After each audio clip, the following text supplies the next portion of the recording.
from 8th June, we've already seen a unlock happening. And while it looks that the restaurant sector may not be able to get the unlock, but we're still lucky that the restaurant sector was also unlocked. But have things really remained the same is something of question. And we're today going to, through this webinar, try to understand what has become the new normal for the restaurant sector. I have a stellar panel here today where the panelists have joined me from all over the country, and we're going to get a direction as to how the unlock is going to happen. Well, I can tell you as an editor, when I read every day about the happenings in the restaurant sector, I feel incredibly frustrated about, what things or how things are happening for the restaurant sector. And I can only begin to imagine, how all of you are feeling while running your restaurants and actually conducting your day-to-day business, which is certainly very difficult. The economy itself has been shut down. While the unlock happened on 8th June, but I still feel that we are in somewhat of a lockdown situation only for the past 3 months. And I think legitimately, I find that the restaurant operators, of course, are worried about what the future prospects are likely to be for them. And this all when the coronavirus is probably spreading at its highest rate in India, and does not seem to be coming under control. So the roundup of events suggests that from 1st July, multiple states are likely to halt the reopening or sort of roll back the restaurant restrictions as they were.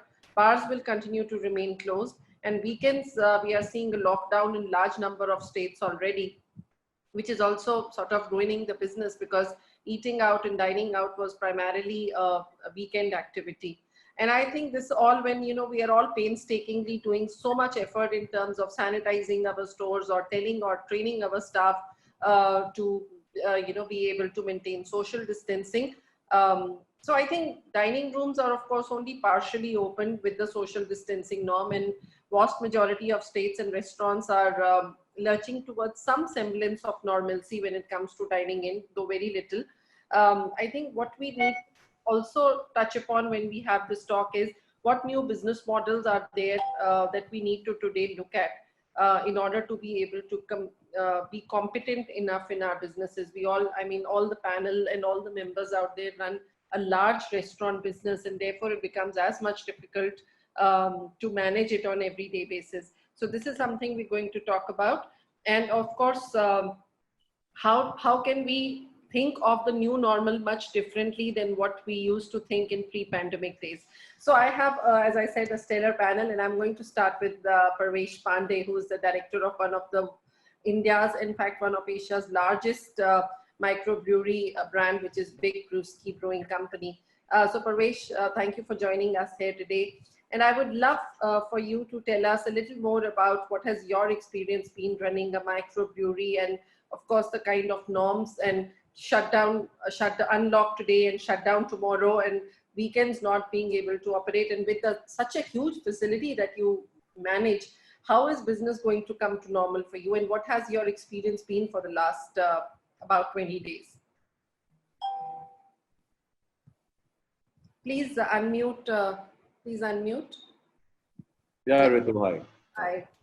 So yeah, when this lockdown was ended on 7th and 8th was the day when we were allowed to open, there was a lot of hope. And then we realized that the first week was a good result of a lot of people coming in for the dining experiences. And suddenly in the second week, everything started collapsing, and we saw a 35% dip in the sales from first week to the second week. I think the learning was that there is something called revenge shopping. When you are enclosed into within 4 walls and you are allowed to go out, you tend to go out and binge shop or binge eat. So that is what we saw. And suddenly I was taken aback because the numbers went down. We were very happy that the diners were coming in. We were taking all the necessary precautions. But if you ask me, as of today, a lot has changed. I think the numbers have dropped by another 60%. So if you talk about dine-in, we are somewhere close about 10% of the overall business. Now for asset spaces like this, it's extremely impossible for us to retrench those cost headers in the P&L. Especially the biggest one sit for us is the fixed cost like your rentals and the electricity. And being a microbrewery, you're still storing a lot of beers. There's a heavy electricity cost going into the BBTs and your manufacturing plant. So we are in a very bad shape. I mean, let me be very upfront and honest about it. And I don't see any sort of a relief respite from the landlords, and even the government has not been able to do anything for the hospitality.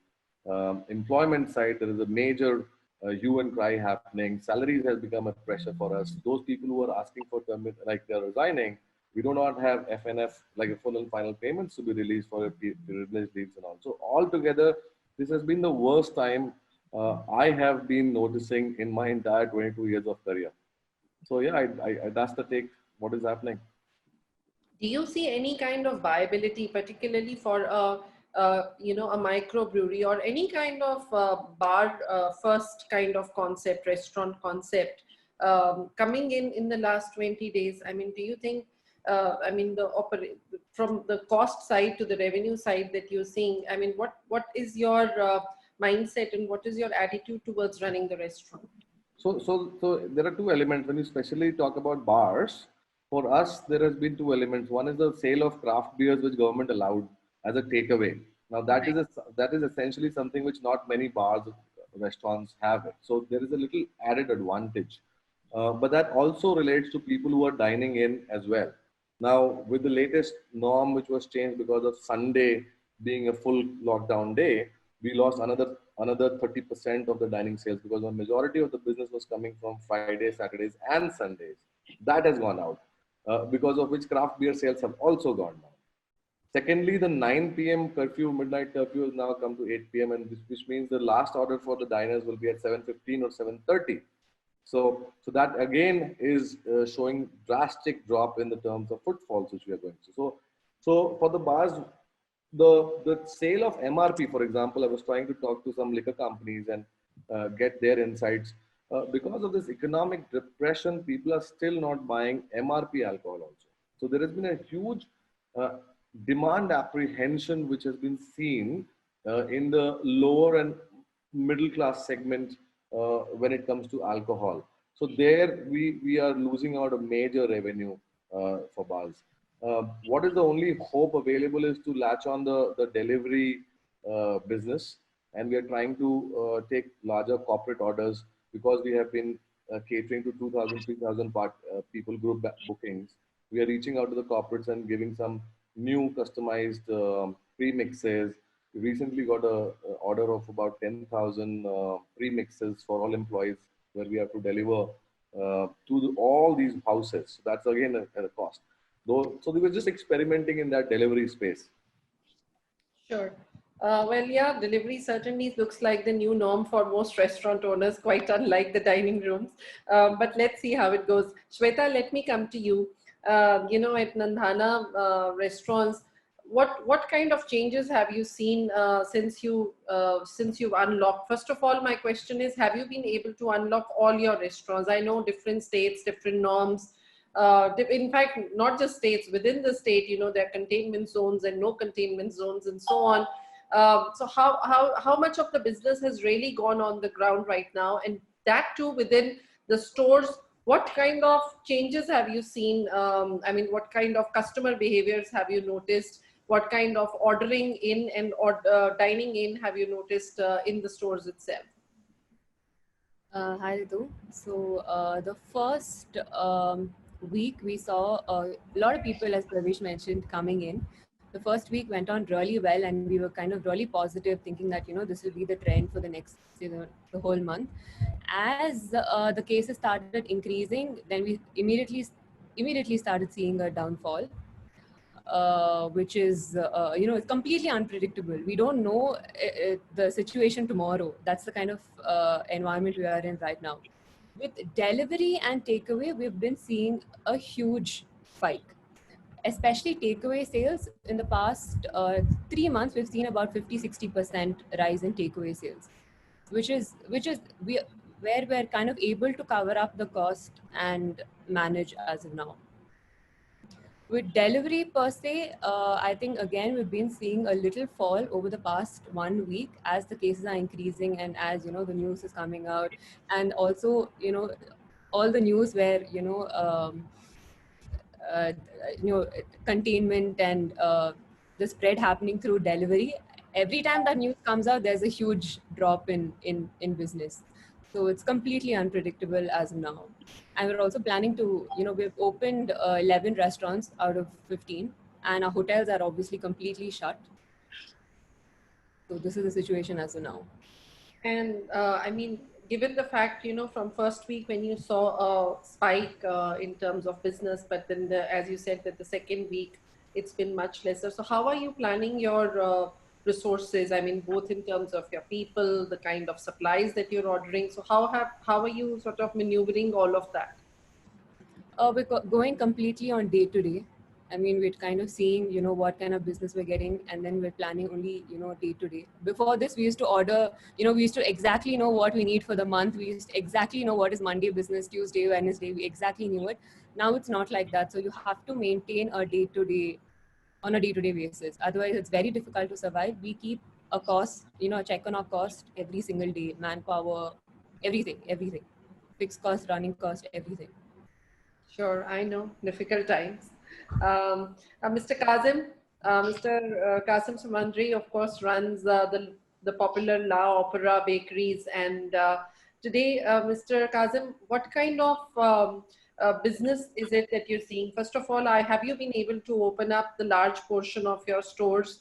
How is it that you're trying to maintain a social distancing? Of course, in the bakery business, we've also seen that there is some part of the business is being looked at as an essential business. So has that given some advantage to you? And particularly, how have the last 2 weeks been for you in terms of business, and how are you planning for future days? Oh, please unmute, Mr. Kazim. Please unmute. Yes, first of all, thank you so much for having me, and congratulations for organizing this event. What we did from the first days of the lockdown, we accepted the fact that this is not going to be something transient, short term, and that it's going to have a long-lasting impact, that the future will not be like the past. And basically, for me, this was already my 6th startup. I said, this is the first time in my career that I'm starting up the same business a second time. So we went back to the drawing boards and we said, let's see, we are going to start from scratch. We were lucky. And then we said, what are the assets we have? And what are the challenges of the future? And we saw we have a good, reliable production facility. We have a brand. We have quality products. But then everything else was gone. 18 outlets were closed. As you mentioned, yes, essential products, but some kind of fancy pastry was not an essential product.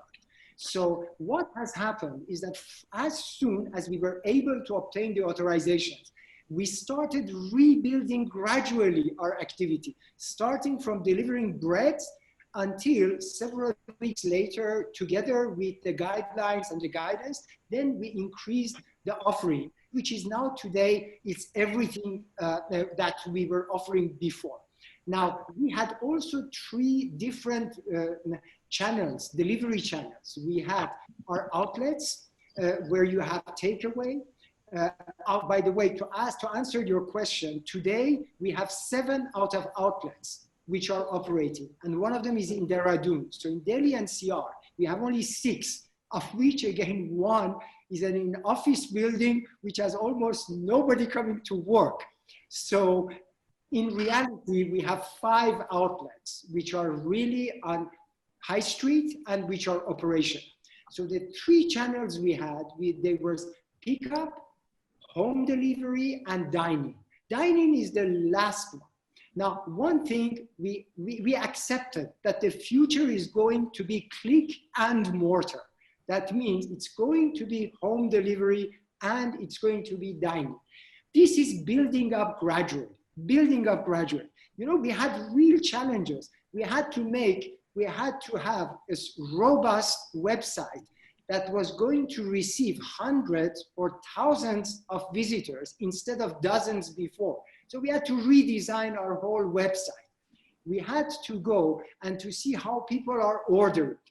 Then we had to put the distribution channels there. So thank God and thanks to the hard work of our staff, it has been good in the sense that we have been gradually building. There's nothing like that. It's a very, very steady slope. And as we stand today, we were able to achieve overall 50% of our revenues of pre-COVID, which in a sense, we are very grateful. Yes. But in the process, we had to, unfortunately, to part with almost 2/3 of our staff. It's a reality. As Pravesh mentioned, these fixed costs, this is a reality. I mean, it's impossible to have that number of staff when the demand is not there, and it's impossible also to pay the high rents if you are to sustain the business. So these two, I agree with Pravesh, were the biggest challenges, but also, thank God, there are also many reasonable people. So our partners, landlords, they understand we are in this together. This is not one group has an advantage for a couple of months, you pay the rent and you go out of business. So most, I mean, at least those 5 or 6 or 7, they were reasonable, and we thank them, and we hope that we can go back to better days. Oh yeah, absolutely. No, but I think that was very well put, you know, how you use the pandemic period to sort of up your game on delivery and to sort of be more omnipresent on the digital side of the business, which is probably going to be the future, and that is how it is looking like. So I'll come back to you again, Mr. Kazim, but let me go on to Rakesh. Now, Rakesh, we've already seen that there is, everybody in the panel has mentioned that, you know, there is a big planning or a business model change that is shifting towards delivery, and everybody is trying to see how they can move their model with, because obviously it is expected as it is now, and as the trends have already shown in the last few days, that while an early spike of dine-in visitors was coming, but again it has dropped down. So what kind of delivery trends have you noticed at Zomato? Sure. Wherein how are people ordering today? What kind of order sizes are happening?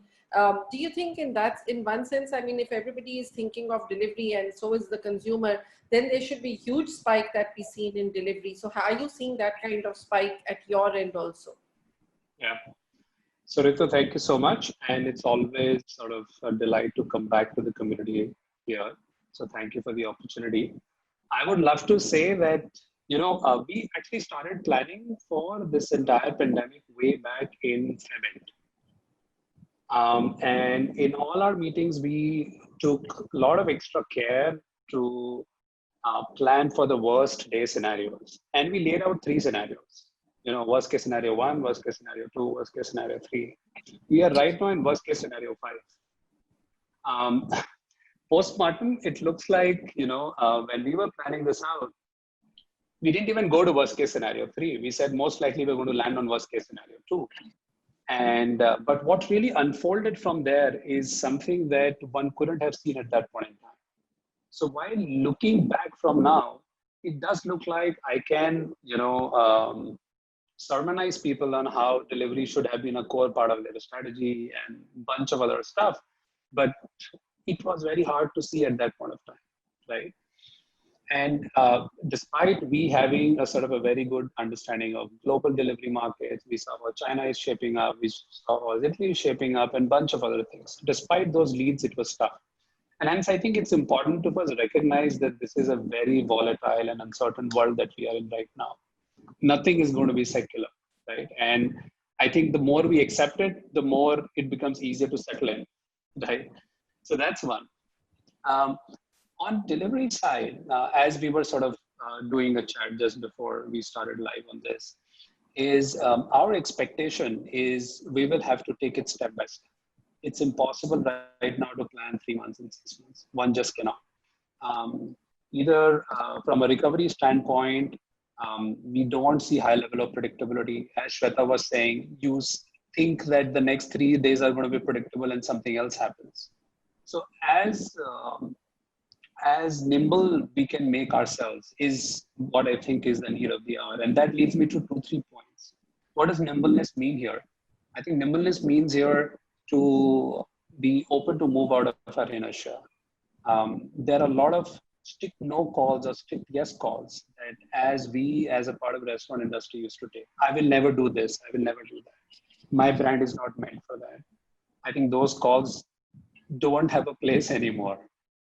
It's a large part of business is about survival right now, and you take steps which are in the interest of the brand, which are in the interest of our employees and interest of our users. I think, and hence everything is on back on table.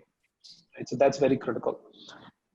Second, that I consciously feel that, as Kazim was also saying, it's now click to motor, which means that delivery has to be a long-term strategy.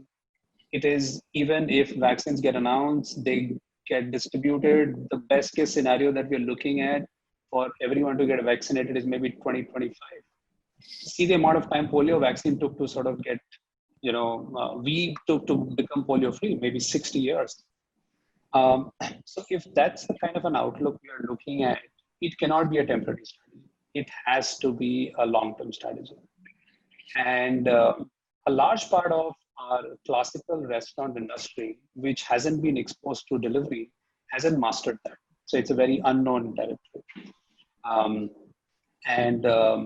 that makes it tougher, but that also makes it very important to figure it out right now. If you don't figure it out right now, there are two things that will happen. One, we will lose relevance in the market. Our users need to find out some place to go. If I am a user was going to a restaurant X, I know I'm not going to visit that regularly or at all for the next 4 months. Do you want to let that restaurant, let that user find a restaurant and sort of adjust to that for the next 3-4 months? Or come back to you? And that's very critical. And that makes delivery as a long-term strategy super important. But that's very hard, right?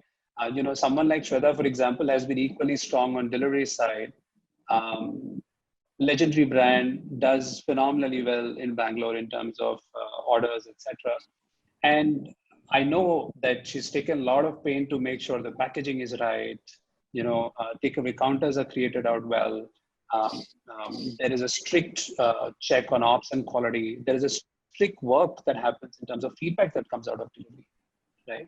And that takes a lot of time and focus to get it right. So I think, to sum it up, I would say that this is here to stay. And the sooner we sort of accept the reality, the better it is for all of us. But it will require a conscious effort on each part, right? Because see, users, the delivery market is actually slightly more competitive because you have no captive audience. I walk into a mall, I have these 5 restaurants that I can choose from. I'm sitting at home, I can click on any restaurant that I like, right? Loyalty is reduced. The number of choices that a user has available increases, right? So in that kind of a world, how do you find your edge? How do you retain your users? And do you have a clear and conscious strategy towards that or not? I would imagine that to be very, very important, right? Second is, I've realized that on delivery side, service recovery is harder. And hence it's important to make it right the first time. On dining, you don't get something right, you can replace the dish, right? The ambience is there. The waiter is there, the cook is there, the management is there. Delivery, there's no one else. It's the user with the food. You've got it once there. He's a non-relinquishing and sometimes very tough a customer, right? And hence, figuring out what brands I want to do, how do I control brand experience, how do I figure out my packaging, all of that, and try to get it right the first time as much as one can is very, very important. Sure. No, I agree with you. But I mean, if we were just to talk on some, I would say basic numbers, where have you seen a spike coming in for delivery? And what formats are getting better delivery? What are not getting good delivery, and so on? Sure.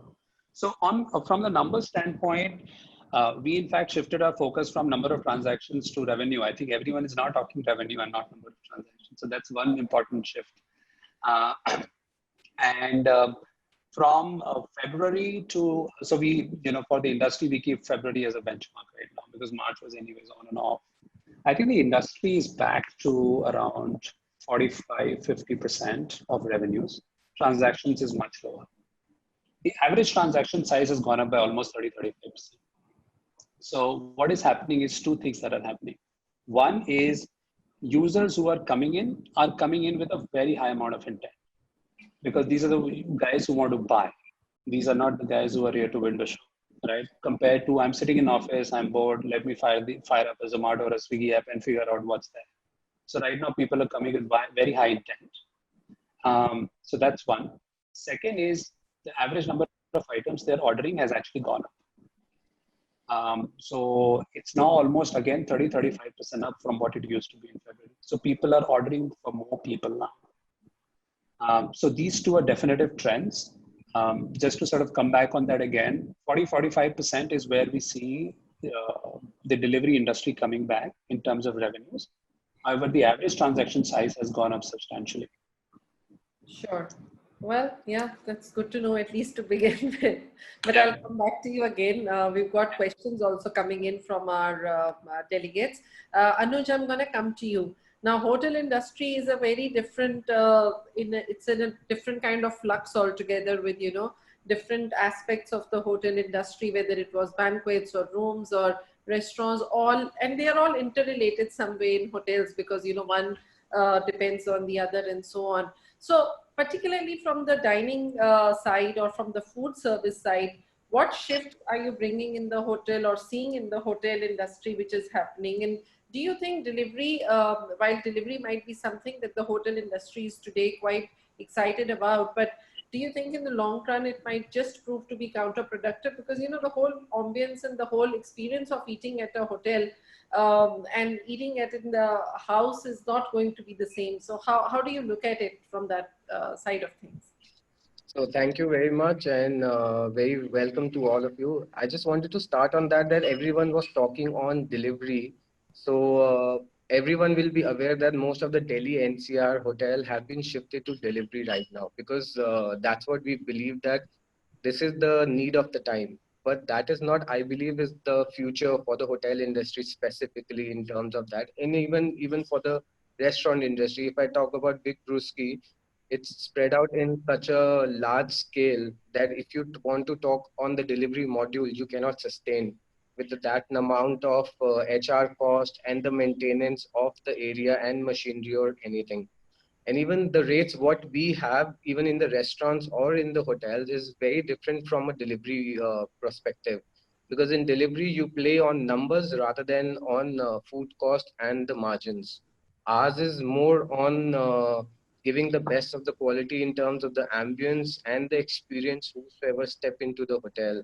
So I believe something or else will come out soon because delivery doesn't look like a future for many all of us right now.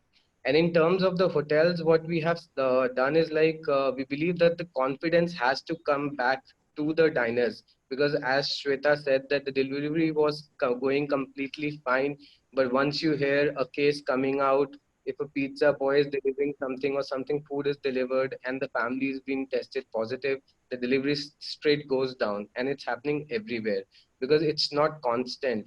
And this pandemic, this virus will stay till 2020 until you never know further till 21 also.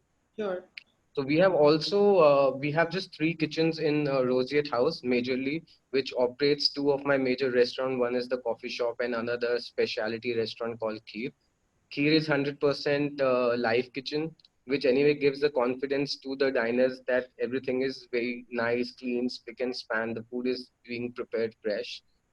The coffee shop is 50% live, and the 50% part which is at the back area. So we have installed a camera in the kitchen. So we were the first one in India to install a live camera in the kitchen, which if you go on the link of our own like a home delivery app, so you also get a small icon which is there called live kitchen. So you press on that icon, you can actually see a live footage from the kitchen where you can actually see that everyone is wearing gloves by default, mask, and the hygiene standard is being maintained.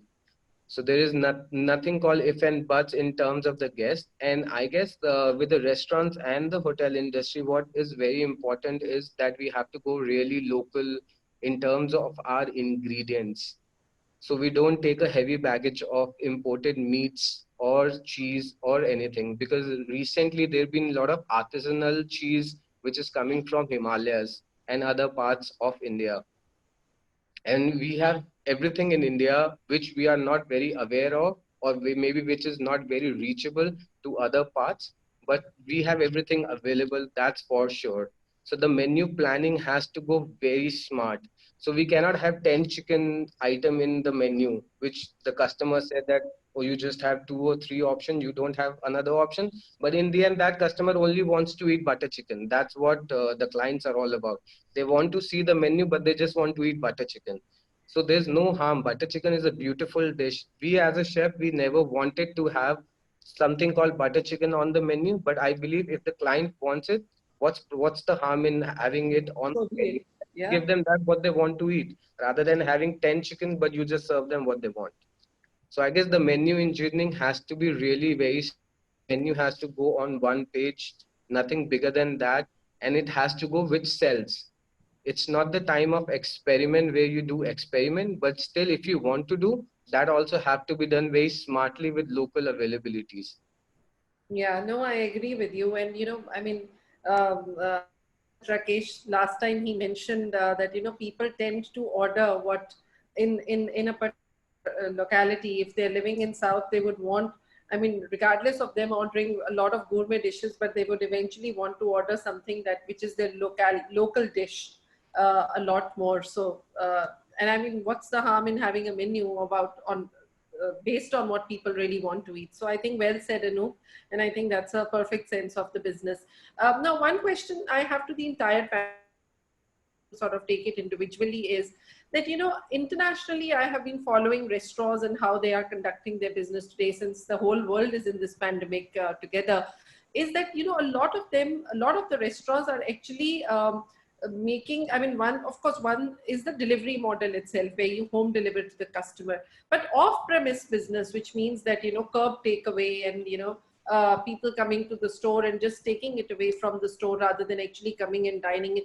Are you all focusing on that side of the business? Because obviously that also means that your delivery costs and other costs are also significantly reduced by following a model like that. So is it something that you're following? And if at all you're following, what kind of response are you seeing in the Indian market? How are you marketing that particular side of the business? Let's start with you, Shweta.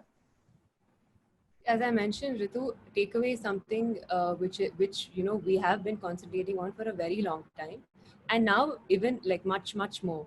I see a lot of brands not marketing these days. People think that okay, business is falling, we should not market, but that is something which we have not done. All our marketing is going, as it is, as we used to do before, and that has helped us actually increase our business.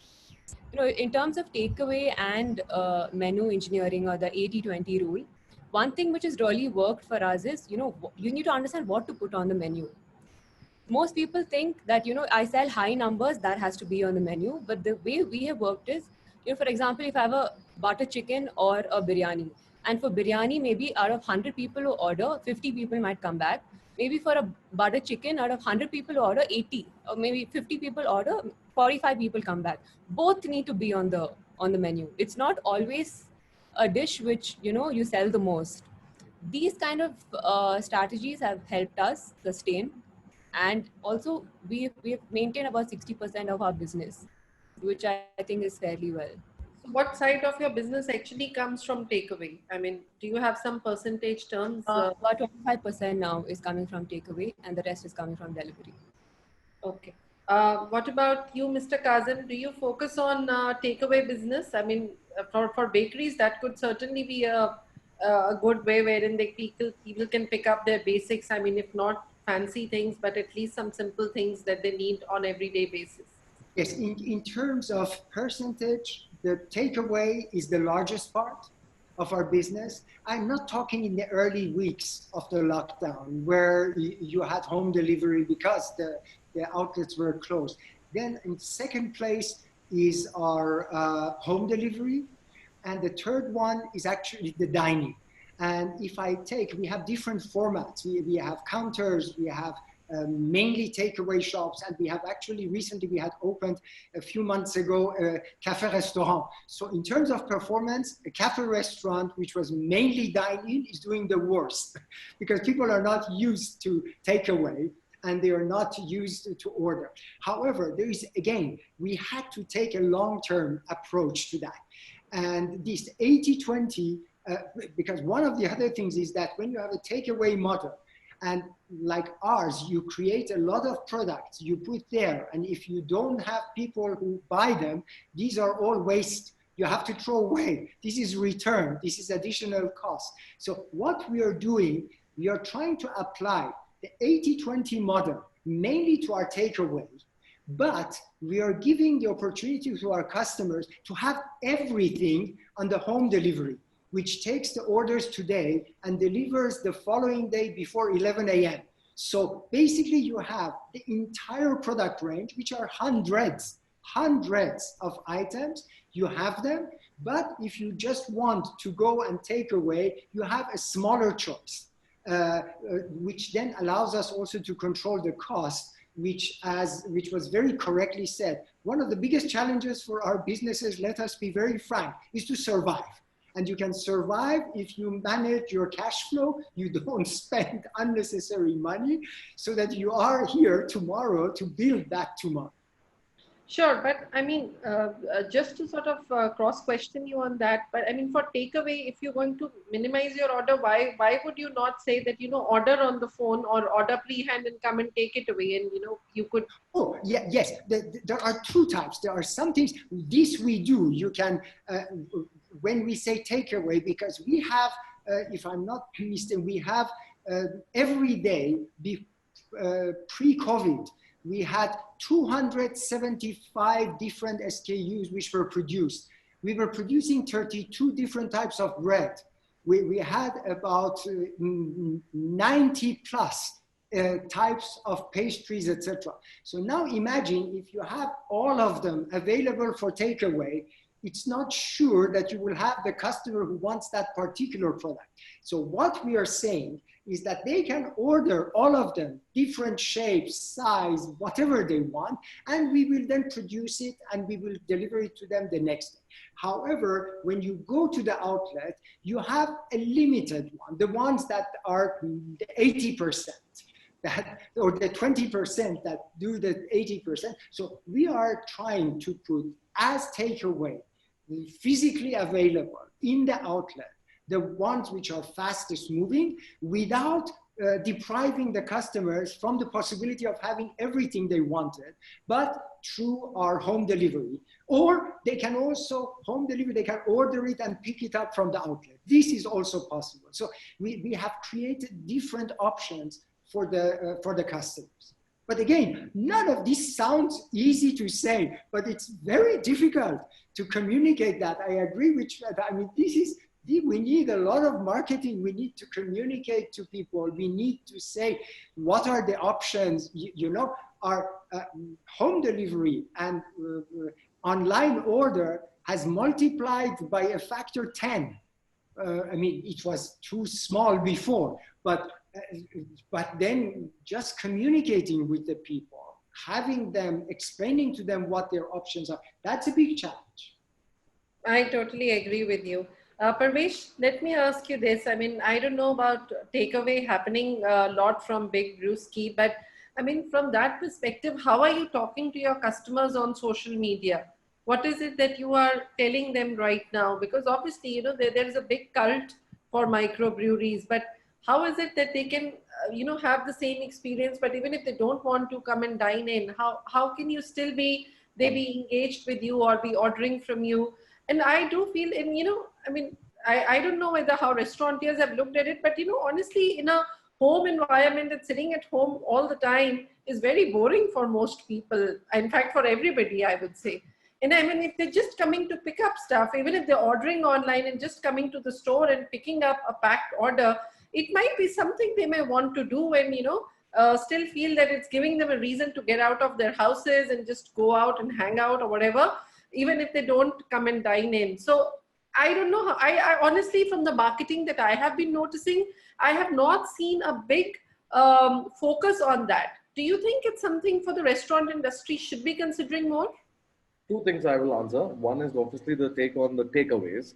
Fine dining restaurants obviously are facing a big challenge because they are not very fine in terms of delivery. You won't get the same experience sitting at Correct. home, Yes. and that's where you are facing challenges. Um, Food game should be very strong to take over this, right? Especially those who are.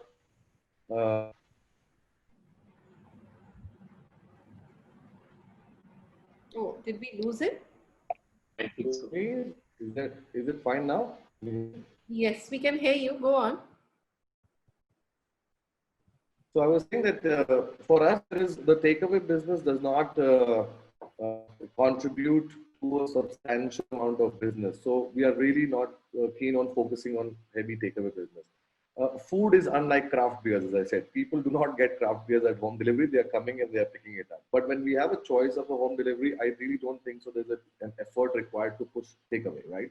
Uh, it's about how the food reaches to a customer in a hygienic environment. There is third-party aggregators who are helping us solve that problem, and that's bang on helping us. Coming to the marketing, this is all about trust building, but at the same time, everybody is doing all your mask and sanitizing. So there is a sort of a communication fog going out in the market that everybody is suddenly making videos of restaurants and staff, um, uh, you know, taking precautionary measures. What is more important is to continue building a great brand in this lockdown, sitting at home, where the emotional connect continues to be there. It's like a relationship which, for a time being, is not able to continue. And there's a lot of respect, there's a lot of love, and there is a lot of trust which needs to be built up to have this relationship going strong. What we are focusing on is, Shweta was talking about, we are not cutting down our marketing strategies. We are going all out. We are putting our communications through all our WhatsApp channels, the CRM platforms which we're using, the dormant customers who have not been ordering on the other platforms.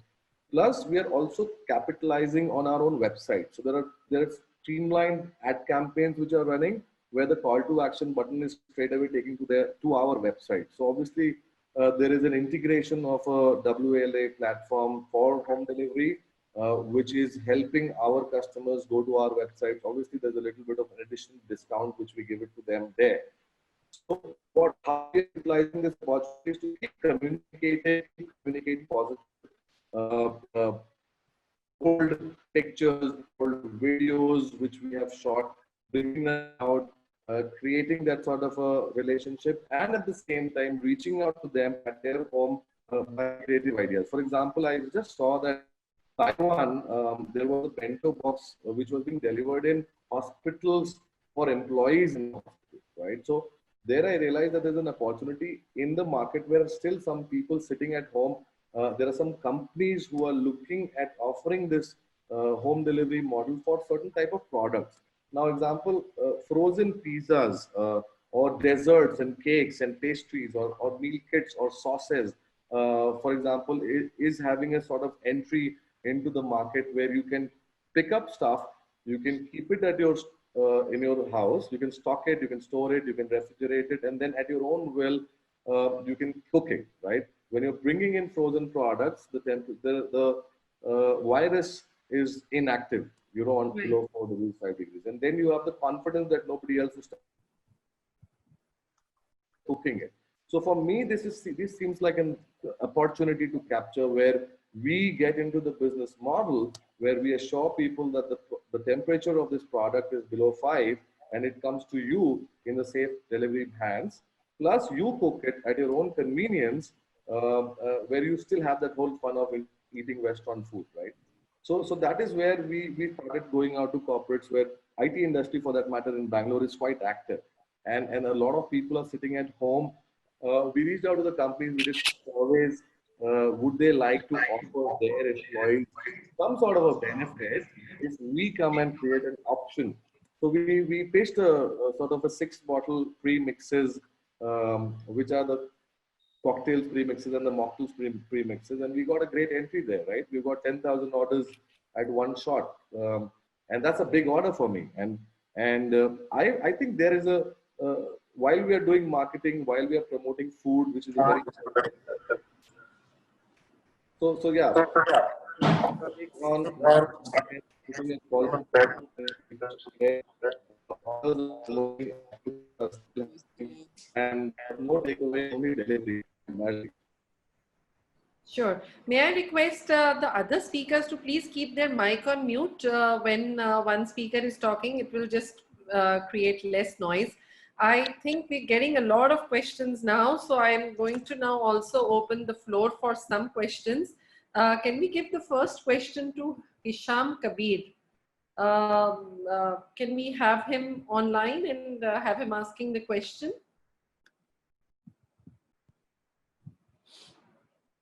Okay, in the meantime, okay, Hisham, can you unmute and please ask your question?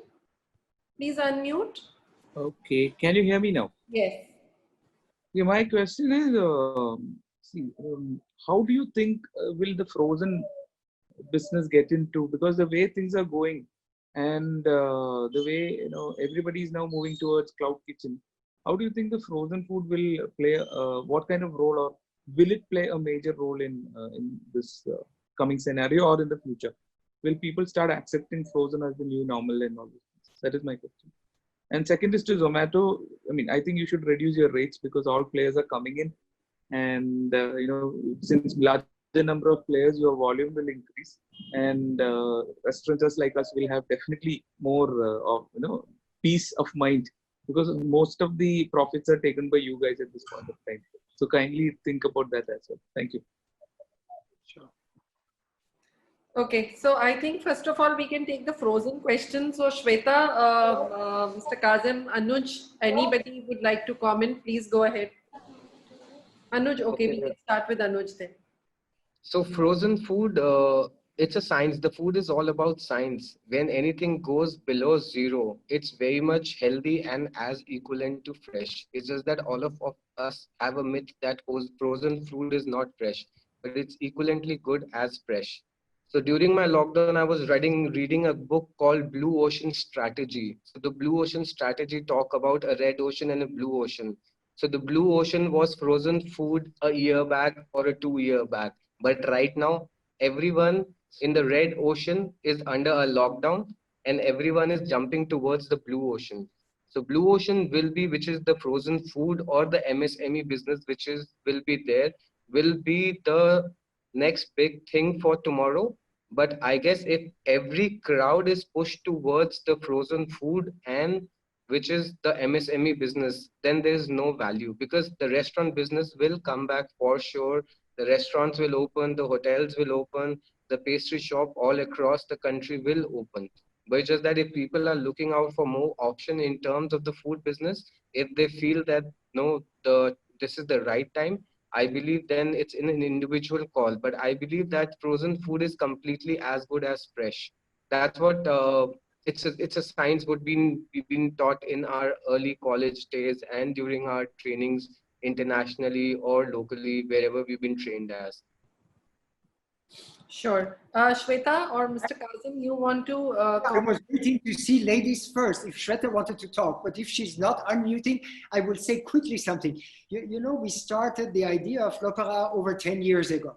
And still in our strategic plans, I was hoping one day we could do also frozen because as Anuj correctly mentioned, you can have frozen pastries and take it and then take it out. Because anyway, production of pastries goes through the frozen phase. Before we deliver it, they are in frozen form. However, and that's the big point, is that I believe still, at least in Delhi NCR, we do not have the infrastructure to handle frozen products in terms of storage, in terms of transport, in terms of delivery. And for me, it's much more a question of infrastructure rather than the principle and concept of frozen foods. Sure. Shweta, you want to add to that? See, as a brand, we believe in fresh food fast. That is what we stand for. You know, we believe in volumes.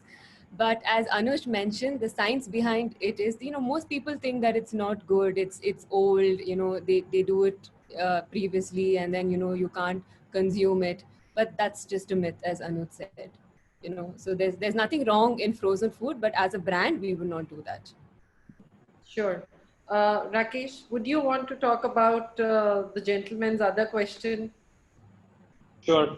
I can talk about both though. So on the frozen bit, of course, we are seeing a little bit of a trend. because DIY is generally in. But will that become a large segment of the market is something that we don't think so it's going to become. Eventually, one of the larger reasons people come, at least from a delivery standpoint, they come on the app is to have food and not necessarily food that they can prepare. However, these are early days. COVID times have been pretty uncertain times, and a bunch of stuff has changed. If that does change things dramatically, then of course something of that sort should happen.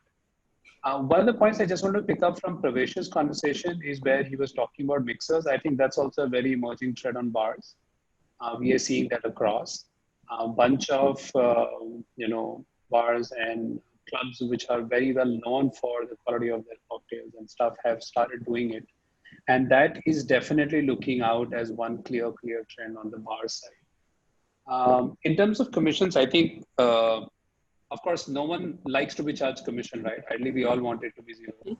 uh, but I think there are 2-3 things which I'm very transparent about is just the way we look at our vendors when we sort of source supplies. We try to understand what their cost structures are like and what kind of cost structures will make sense for them. From our standpoint, there are 2-3 things which are very clear. We are not a profit making firm. We don't make profits, right? So while we do take away a share of that size of the profit or the size of revenue, there is a lot more investment that goes on in terms of creating, delivering, and recovering that order, right? Our costs are very well known. You hire a rider from the outside market, you know how much it costs. You know how much is the commission that you're paying. You know how much is the payment gateway charge. I think it's all very transparently known, even if you were to do it by yourself. And you would figure that on an average, we don't make net money of that transaction. What we are trying to do right now is that how do we make our delivery engine more efficient so that we also can be in a stage where we can survive. I think that's critical. The other point is that there is a lot of investment that we don't see, which is behind the scenes investment. And that large part of investment is in terms of creating that whole base of users who were not there 2 years back, and they are now coming on the platform and ordering, right? If I was to go 2.5 years back, the entire online ecosystem would have close to 3 million users. Right now, that is around 45 on just our platform. Now, we are all benefiting out of that investment that has gone into getting 3 million users, from 3 million users to 45 million users. And there's a lot of behind the scene investment that goes into it, which does not surface necessarily at a transaction level.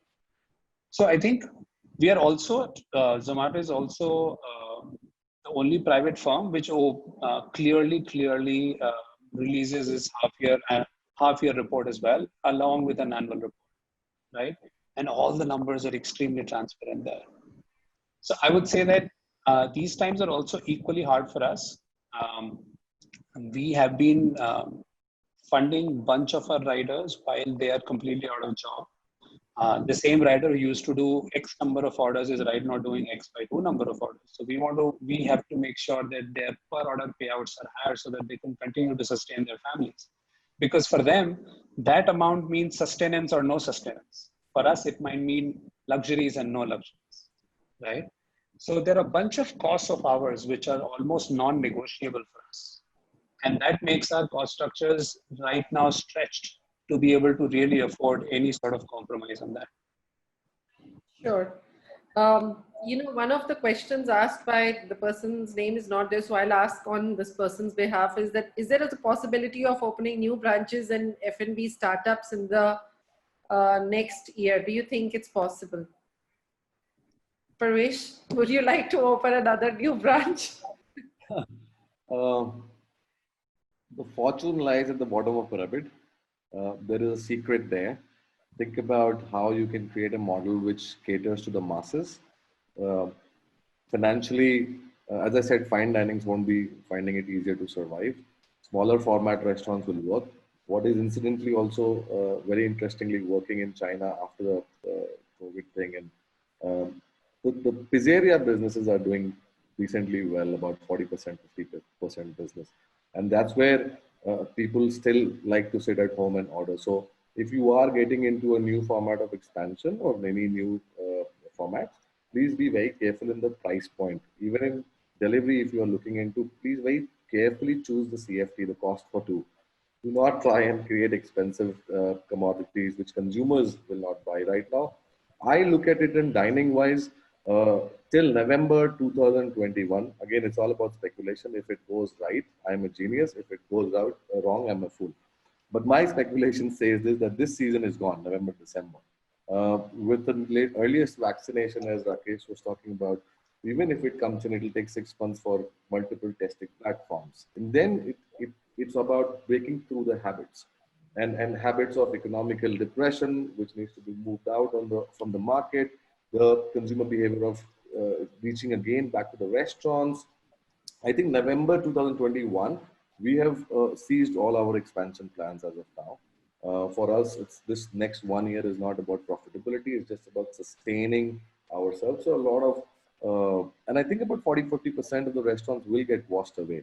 It's a dangerous time to get into a business, providing you have a secret recipe to do something for the masses at the lowest price point. That's my advice.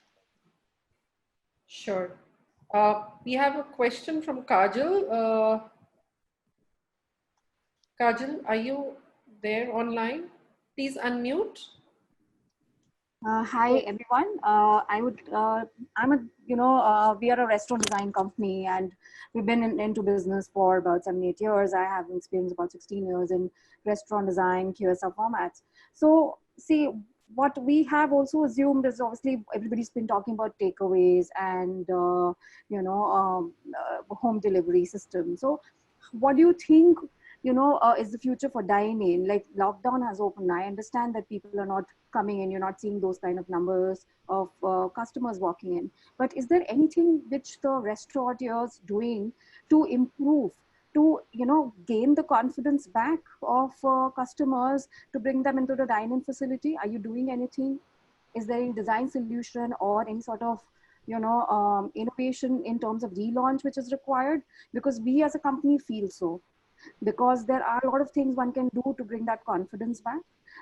Because definitely, like, everybody is echoing the same feeling for restaurant formats which are into dine-in, and most of their work, or especially Pravesh mentioned that a lot of it is dependent on people coming in and experiencing, and like Murtu, you also mentioned about hotels, that ambience of being there. So that is not to be compromised, right? People are already tired of sitting home. Are we doing anything to relaunch the hotel dine-in facilities at any level? Let me take that answer, Ritu. So, Kajal, very good question. In fact, this is where the article from McKinsey and Company was mentioning that there are certain interventions required in the so-called new normal. While we are talking about reinventing the menu, while we're talking about optimizing our delivery business, one very critical element which we need to think about is how do we optimize our footprint of consumers who are also coming in, and then the secret lies into reinventing or rather rethinking the restaurant design part. And if you look at restaurants, 85 to 90% of the restaurants in the country are very small format businesses. I take it as a S, M, L, XL, and double XL. The sizes of the restaurant. So a QSR, for example, is obviously facing a lot of challenge in terms of redesigning, and 2 meter is the minimum distance between table edge to table edge. That is a difficult proposition for a QSR to look into, right? People of, let's say, 800 square feet or a 1,000 square feet smaller restaurant will definitely face this challenge. A 3,000 square feet, which is a medium format restaurant, will face this challenge of redesigning the restaurant. And also, it's very critical when we work with designers, we understand the table layouts, this kind of seatings which we are bringing in, whether it's a booth seating, whether it's a banquet sort of seating, whether it's a loose seating of tables on the dance floor area. There's a lot goes into the redesigning. It's not just simple to take away tables and put the restaurant back into the place. It just takes away the whole vibe of the restaurant. It's important which kind of people are sitting together. If I am an elderly guest and I see a kid sitting next to me, or if I'm a corporate group of 5 people sitting and there is a family sitting next to me, there is a lot of changes which happens in a consumer's mind. So I think it's a very important element moving forward.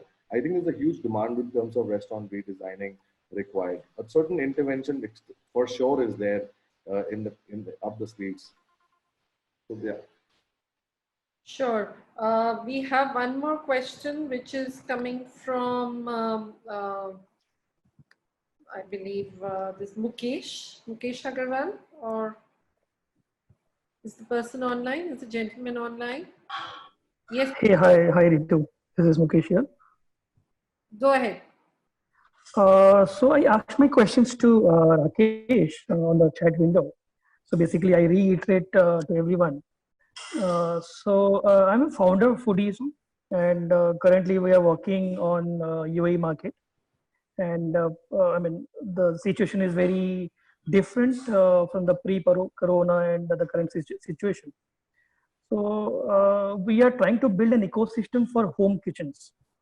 So basically, we wanted to work as an aggregator for the home kitchens and the guests. So what we are trying to do is we are trying to launch our services in India very soon, and would like all your help and support on the to take care of our delivery model across India. So that is what my question was, and Rakesh, fortunately, he responded to my chat, and I got his email ID. So if you have any other ideas, how can I materialize this particular ecosystem? That would be great. Thank you. Anybody would like to comment on that? I can hazard a comment. One is that, of course, Mukesh, it's a brave step. So congratulations on that.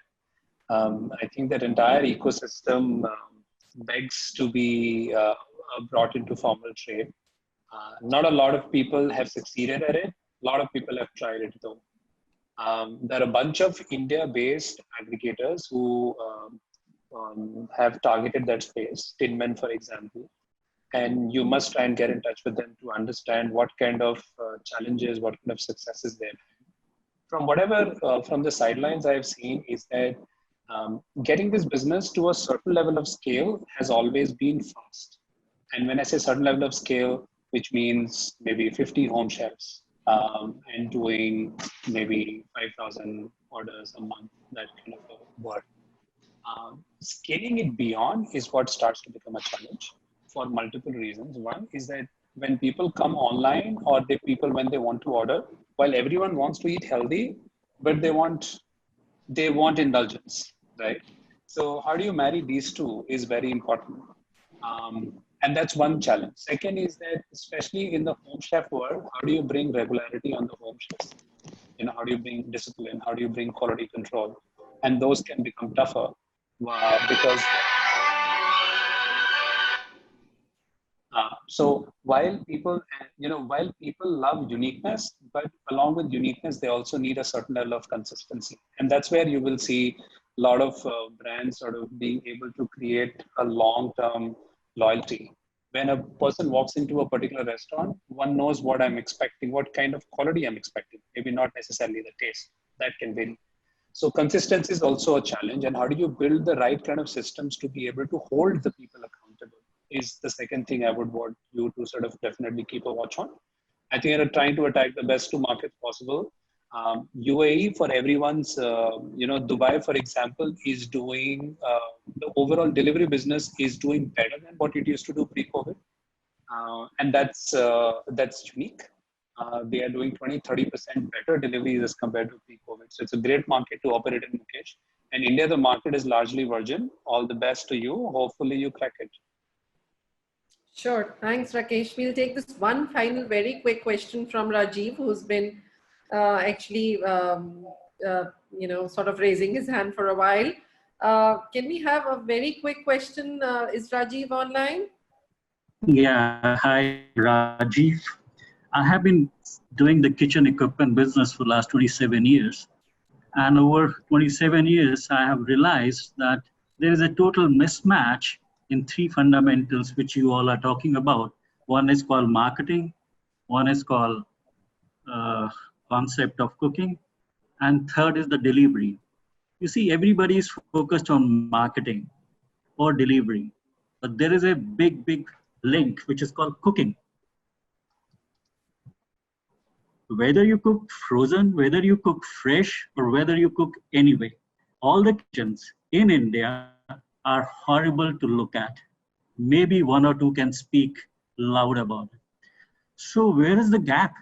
You are selling a pizza for 500, 600 rupees for a 300 grams of maida and some stupid so-called cheese. Indian population which eats food is not the top. Unfortunately, in India, even the McDonald's has become a premium place. On the contrary, all these so-called cheap, this is the only country where you buy a burger for $100 or a cheap pizza for 250 or 500 rupees. But an average income of a home where people wish to enjoy a delivery food or a restaurant food is totally uncomparable. So I think so in all these 1 or 2 hours of conversation, you see, we cannot see the future if we don't come to the back to the base. The base in India is 50,000 rupees an income in a reasonable household to 1 lakh. If you wish to make money, that is called the money, then the best way is to make food as economical as McDonald's, add value as hygienical as McDonald's, KFC, Pizza Hut. Add your margins, whether it's delivery, Mr. Ranjan or anybody else. Nobody is talking about the margins. In a country where you can buy a milk for 20 rupees a liter and a potato for 10 rupees a kilogram, selling these food articles at such an exorbitant price is making fool of our own self. So can we come to the question, sir? We're a little short on time here. The question is simple for delivery or for restaurant owner, that focus only on the kitchen part. And people like us who have been doing all the kitchens for so-called McDonald's, KFC, Pizza Hut, we have learned from them. If we can add value to you, it will be wonderful. Otherwise, we are always there. That's the reason I was there on the net. Investment is the right time to do it. And we can do it for you. We can open restaurant for you. You use your brand, as you rightly said, volume and fresh food, or frozen food, or delivery mechanism, as Mr. Laupra was saying. So can we please come to the question? That was the biggest question to think. Yeah, no, that's okay. Let me see if somebody wants to answer it. Ritu, what he's trying Okay, to say. Anuj. Ritu, I have an answer to that. So before COVID also, there were a famous restaurant like Olive in Delhi, whose pizza is somewhere around 900. Then you also have a Domino's, whose pizza is 400. We need to understand that the India is completely divided into category, which is A category, B category, and C category. And they eat food according to their own standard. So having a pizza of 900 rupees is also matters the cost of the restaurant, which is there for up and running the cost. Because if they're selling pizza as high 900 rupees, they might be selling a New Zealand lamb at 1200 rupees, where they are just getting 20% of the profit. So we need to see when we chefs design a menu, we cannot design where everything is 80% profitable. Something will be 20% profitable, something will be 80% profitable to just do the marginal part of that. And when sir is talking about delivery and spending, everyone spend according to their own bandwidth. I don't want to name the 5-star in Delhi NCR, but in May, their sale was 1.5 CR with the delivery module only. That was a 5-star luxury deluxe hotel who opened the delivery food, but the sale was 1.5 CR, but ours is not.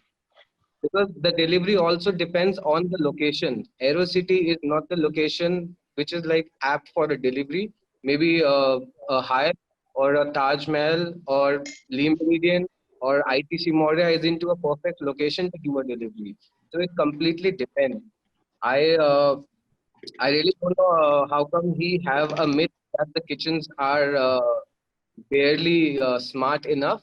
That's what I initially in my talk I said. And sir, I can share the link of my hotel and my kitchen sitting here at home. You can open to the link and see the kitchen. Every kitchen, I believe, the Nandan Palace, even the La Opera, even the Brick Bruski, everything will be spick and span and clean as every house kitchen is.